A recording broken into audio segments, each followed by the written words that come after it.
So we're going to talk about magnetic resonance imaging, and today we will kind of focus on how the mathematics works for creating the images. So how is it possible that by looking at somebody's head on the outside, we can see with great detail what's happening on the inside? This is kind of an overall introduction.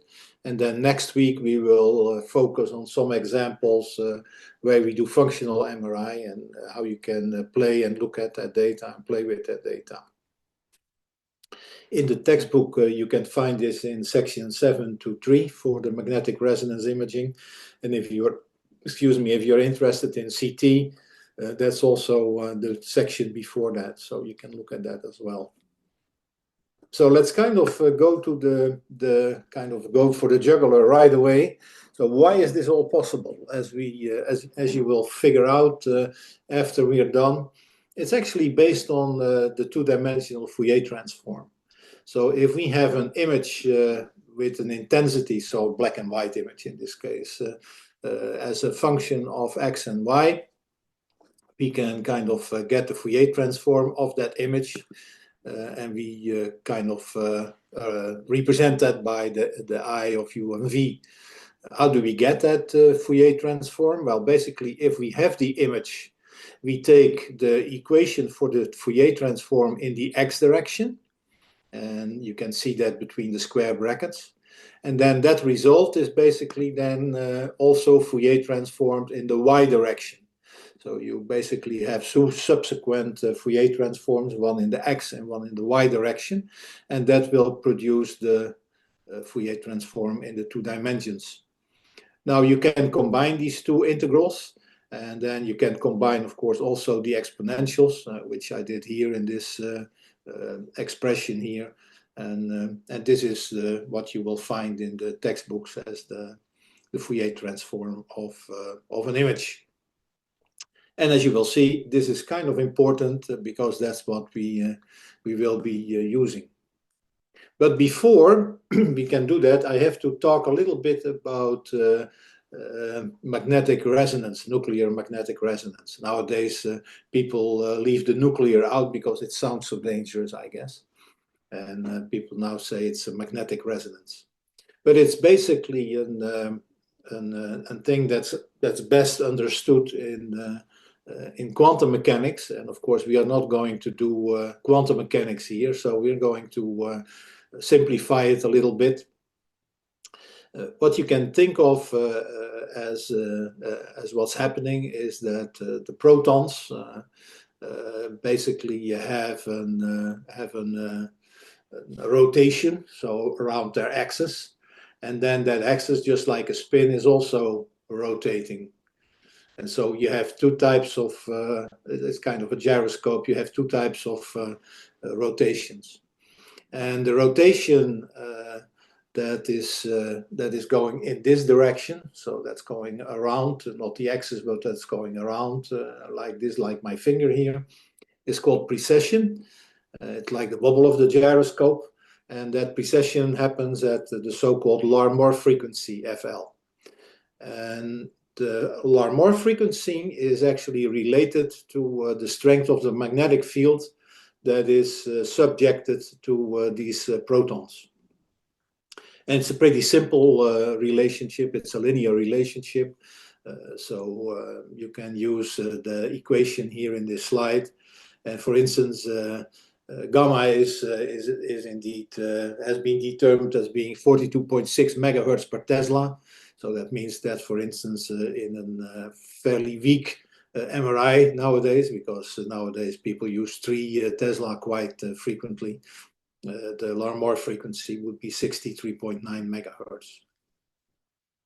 So the way that we can, in a simplified version, look at this is in this slide. And again, don't forget that this is a very simplified model. If you go into the literature and some of the videos that I've seen, this simplification is taken way too far. So you should not use this simplified model beyond for what it is being used at, which is explanation of the process that we are discussing for MRI. then you can see in panel A that if we have an external magnetic field, the proton is rotating about its axis, and that axis is precessing with a particular frequency. Now that frequency is in the radio frequency order, so unlike CT where we have non-ionizing radiation, here in MRI we actually have radio frequencies, they are non-ionizing. And if you give a radio pulse exactly at the precessing frequency with the appropriate energy, you can actually flip that dipole from a position to another position. In this case, a flip angle of 90 degrees is shown. And then after that radio pulse, these spins basically come back. So it's just kind of think about a spin. You kind of give it a tick, and then it kind of slowly comes back, and it slowly comes back to the vertical position. This is what you can see here. And the relaxation in the vertical sense is called the T1 relaxation. And relaxation in the plane, kind of in the horizontal plane, is called the T2 relaxation. We will talk about the T2 relaxation mainly because the T1 relaxation, in order to measure that, because it's kind of parallel to the really strong magnetic field, you need a couple of tricks to do that, but it doesn't really change anything in the story that we are going to tell about T2. So the T2 relaxation is kind of what you see here in the M plane. You can see that initially you have a big T2 or a big dipole here. That's because these things just got flipped. But then since you have a bunch of dipoles, they start to dephase. And after a while, they basically vanish because all the phases are in all directions, and they kind of cancel each other. And here you can see it basically in 3 dimensions in the M plane, M1, M2, M3 plane, or MX, MZ, MY, MZ plane. You can see initially it's kind of going like this, and then it's slowly going back into the initial position. If you would measure that, you would measure something like this. Here you have your radio pulse. You can see the radio pulse. So here all these angles are, all these dipoles are flipped, like what's happening here. And then here, this is representing the oscillation that you get, that is showing the dephasing of all these protons. So that's the basis to understand what's going on with nuclear magnetic resonance. And again, I know I'm kind of pointing this out repetitively, but it's necessary, I think, that this is a simplified model. This is not the way that you would kind of describe it with the formal quantum mechanics. So now we have this measurement that you have, and the question now becomes, well, that's really nice. So it means that if I put somebody in a magnetic field and I give it one of these radio pulses, an RF pulse, a radio frequency pulse, then I kind of flip these things and then it comes back and I can measure a signal. That's all good and interesting, but the question now, of course, is that how does this MRI machine use that to create an image? I mean, how does it know from what voxel this measurement is originating? And that's really the $10 million question, isn't it? Well, the following slides basically show you that. And it consists of a number of steps. We get, first of all, we get a magnetic gradient that is occurring in the z direction. Let's say, people in the literature call this GSS or GZ. That's kind of a magnetic field that is kind of depicted here. And as you can see, it has a gradient in this direction. This is the B naught. And in the case the patient is lying in this magnet, it's kind of the one that goes from top to down. Now, basically, since the magnetic field B naught is determining the precessing rate, recall that equation that we use, where we use gamma times B naught, and that's the precessing rate. We know exactly at what frequency we have to give our radio pulse to hit, for instance, exactly this slice. Suppose that we want to have this slice. We now know, oh, the magnetic field B naught is this value. The precessing rate that's associated with that value can be computed. And now I give a radio pulse that is happening exactly at that precession frequency. And now I'm flipping basically the dipoles at this slice and not at the other slices because they have a different precessing rate. And so the radio pulse does not affect them as much or not at all. So that's the z coordinate. So that at least we know at what slice we are looking at the effect of the relaxation, in this case T2 relaxation, isn't it? Remaining now is the x and the y. So the y coordinate is actually done as follows. What people do is they turn on a gradient in the y direction, so in this direction, and in that direction there is a magnetic gradient turned on, and when that happens, the precession of the units is going to be affected in the y direction, isn't it? So in this case, if it goes from basically from posterior to anterior, it means that the ones on the anterior side are going to go a little faster as the ones that are on the posterior side. And I mean, you can think of it a little bit exaggerated, but and now when I turn this thing off, then yeah, that gradient is gone. And so what they do is the precessors kind of resume where they were at the frequency where they were in the z direction, kind of determined by the z direction gradient. But now the ones that were anterior kind of were a little bit faster than the ones posterior, so they're a little bit ahead in phase. And so that means that in the y direction, we have an increased phase anteriorly relative to posteriorly. And then the last step is now we turn on a gradient in the x direction, so that would be left and right.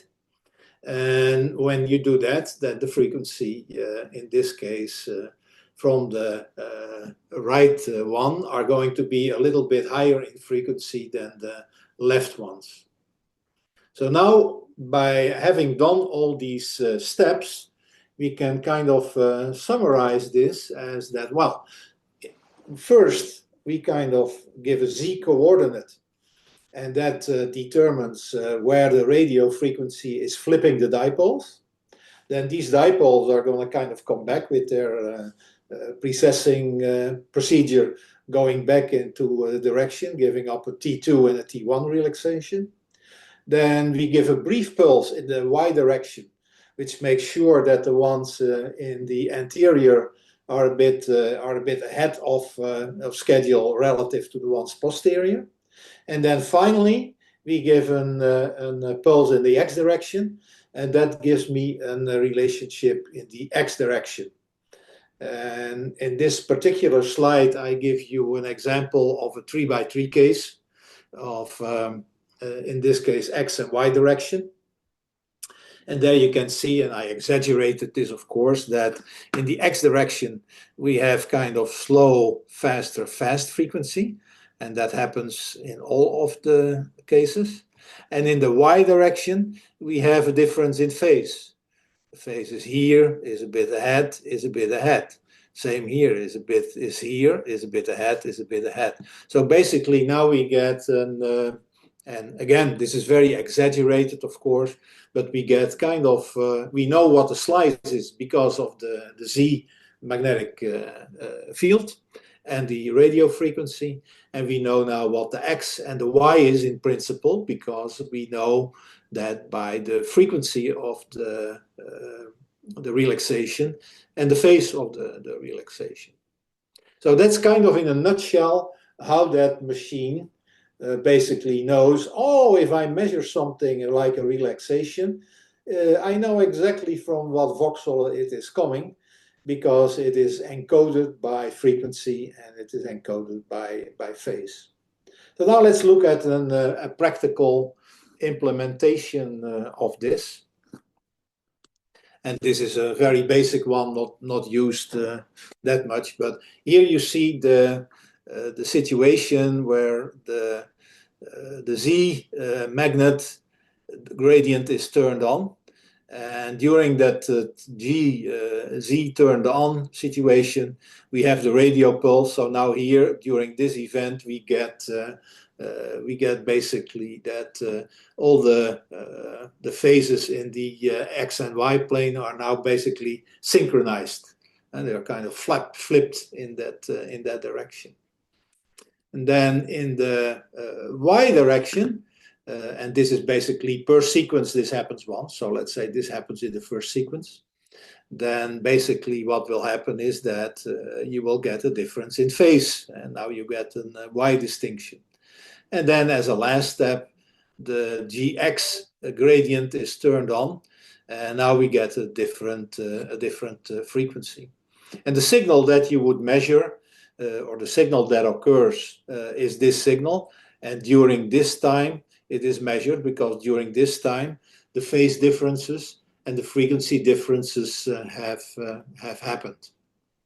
Now you can see already here that this is not the most favorable approach to this, because if we are kind of measuring the T2 relaxation, you can see that the dephasing is already kind of well underway. It's not as bad as it was in the beginning and totally at the end, but you can see at the signal strength, this signal is relatively weak at this point. So this is not the most favorable one. It would work, but it's not the most favorable one in terms of getting a good, strong signal. And by the way, then the next sequence, Y would be this direction, and the next sequence, Y would be that direction. So that's kind of what would happen. And quite frankly, there are many, many variations of MRI sequences, and I'm not going to explain all of these. I'm just kind of giving you the kind of the 5 cents of the basics of why this actually is working. There is one sequence I do want to mention, and that takes care of the disadvantage that we just talked about. Basically what happens, of course, if you give a radio pulse and you have this dephasing situation happening, then what you can do is you can actually give another radio pulse, and of course you have to turn on the Z gradient then for that, and flip it all the way around. So let's say that the first time your dipole is this direction, then you flip it 90 degrees, and then it kind of starts to turn back. Then the next one comes, and then you basically turn it 180 degrees. So, and what will happen is a little bit, and I kind of like the example that's in one of the more popular textbooks on this. So, well, compare this with a bunch of runners. And let's say that this thing is kind of the shot where you say to the runners, okay, start running. You kind of start running at the start, and then you have slow runners and fast runners. And then after a little while, like here, you kind of give second shot, your second radio frequency shot, and then you have instructed the runners, then you just turn around. And so that means that the runners that are farther away are going to be kind of farther away from, these were the fastest runners, of course, they kind of have to go back fast again. And then the slow runners who are not that fast, they kind of have to run back again as well, with the result that they, after a little while, they are back at the start line about at the same time. And because the fast runners were far away, but they have to also kind of, although they are fast, they have to run far back to the start line. And that's a little bit what happens if you see this. Here you see kind of, here we have the start. Everything is more or less in phase. They start to dephase. Here they flip 180 degrees. So here this thing is flipped 180 degrees. Now they have to run back. And then after a little while, they are kind of back at the start line, and then they start to dephase again. So that's kind of the analogy of the runners. And in the lower part, you can see what happens with the phases of our simplified model. Now, what is the advantage? The advantage is that now you can kind of record during and do your measurement during this moment in time. So instead of doing it when the signal is almost extinct, you can now measure your resonance at the moment that the signal is relatively strong again. And that's the reason that this is spin echo sequence is quite popular. It gives you a better signal to noise ratio. So I want to kind of end with a practical example that you also can find in the book. And it is a MATLAB script you can download, so you can run that script yourself. And it is based on the following simplification. We are not looking at 1,000 by 1,000 voxels, but we are looking at a situation of 5 by 5. And we are going to use the spin echo sequence in this example. And then we get these, in each voxel, you get this kind of resonance. In this case, my y coordinate, or my y gradient is in this direction. That's the red coded one. Here the gradient is in the blue coded one, and here this is in the green coded one. So basically, going back to this, you basically now have a sequence for the red coded one, a sequence for the blue coded one, and a sequence for the green coded one. And every time that we do that, we record this echo. And that's these echoes for each of the voxels is basically indicated in these 5 by 5 plots. So now let's look at what we are actually measuring. We are measuring in each voxel, and let's call that a signal XY. We get kind of a signal like this, and this is what we expect, isn't it? This is the echo that we see. So now let's kind of produce some math here. Let's say the signal for x, y, and t, because the signal is related to voxel x, y, but it's a signal that evolves over time. So it's a signal x, y, and t, is basically related to the intensity of that voxel, and we call that intensity y, x, y. And then it is a sinusoidal signal, it is an oscillation. And recall Euler's equation, we can represent oscillations by a complex exponent, isn't it? So in this case, we kind of present it as the EJF Euler expression. Now, in F is the frequency.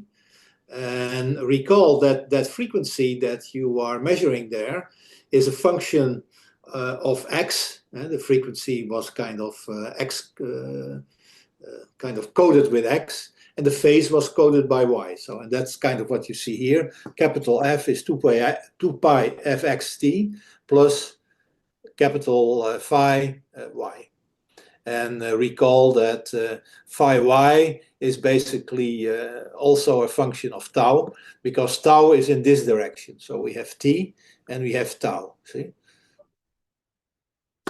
So here we have the situation where the voxel is represented by a oscillation, and the oscillation is coded by x and y. Okay. Well, we're going to use that information. That means that if I have a measurement at some point, let's say in this case I measure the output of this plane, of course I do not get the measurement of an individual voxel. I get the measurement of all the voxels, isn't it?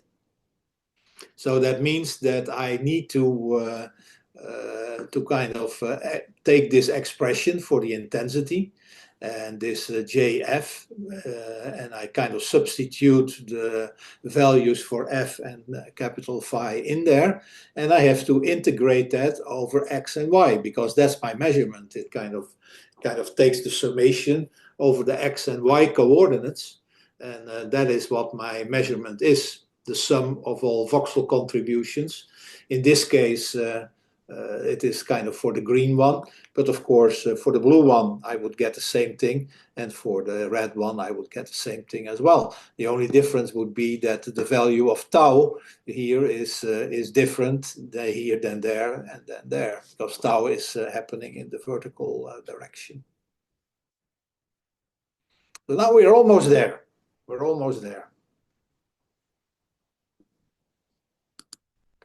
Because now we have to recall that fx is basically nothing else than what I kind of implemented, which is kind of that fx is related to x coordinate, that because by design, and phi y is also related to the y coordinate. And if you do it smart and you implement it in a smart way, it's kind of linear. So fx is ax, a is a constant, and phi y is by, and b is a constant.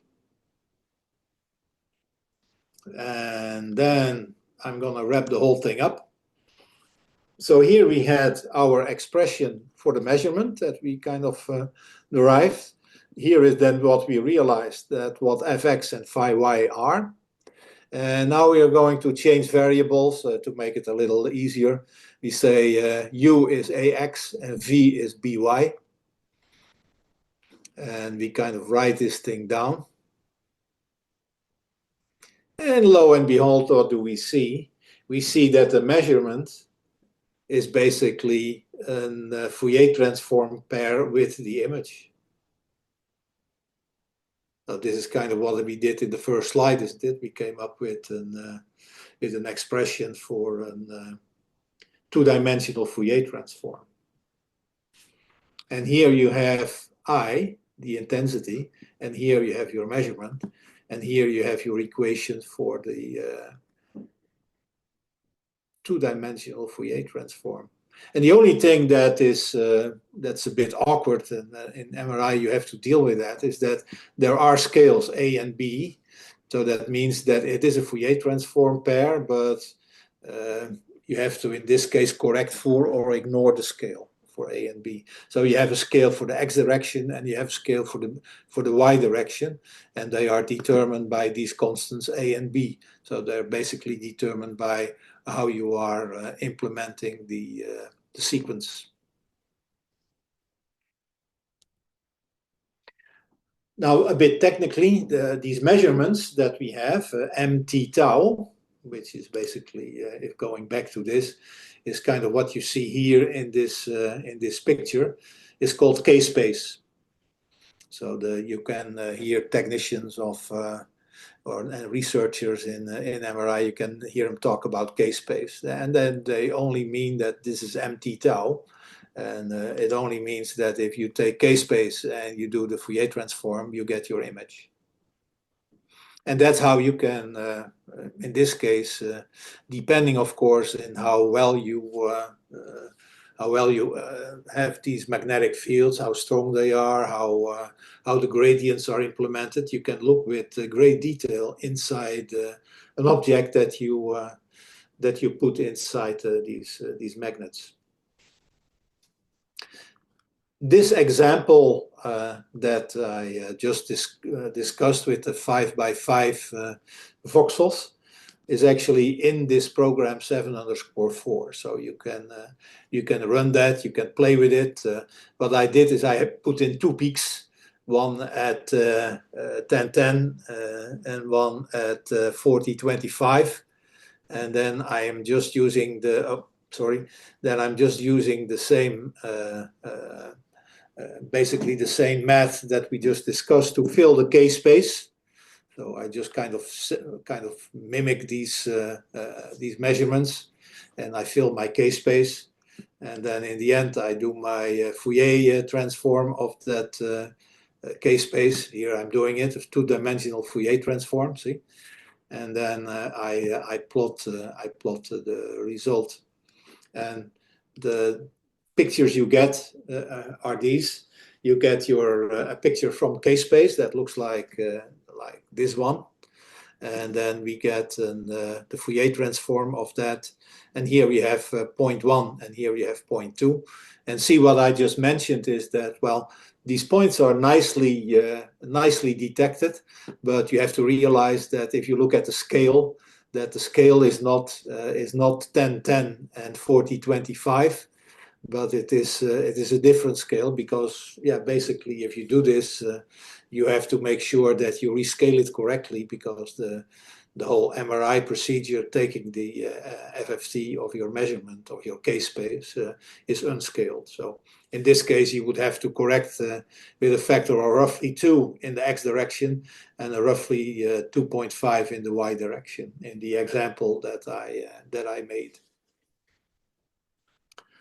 And that basically concludes the formal part of the presentation. So I think I'll hang on, and I have a couple of other messages, but now we can turn off the recording line.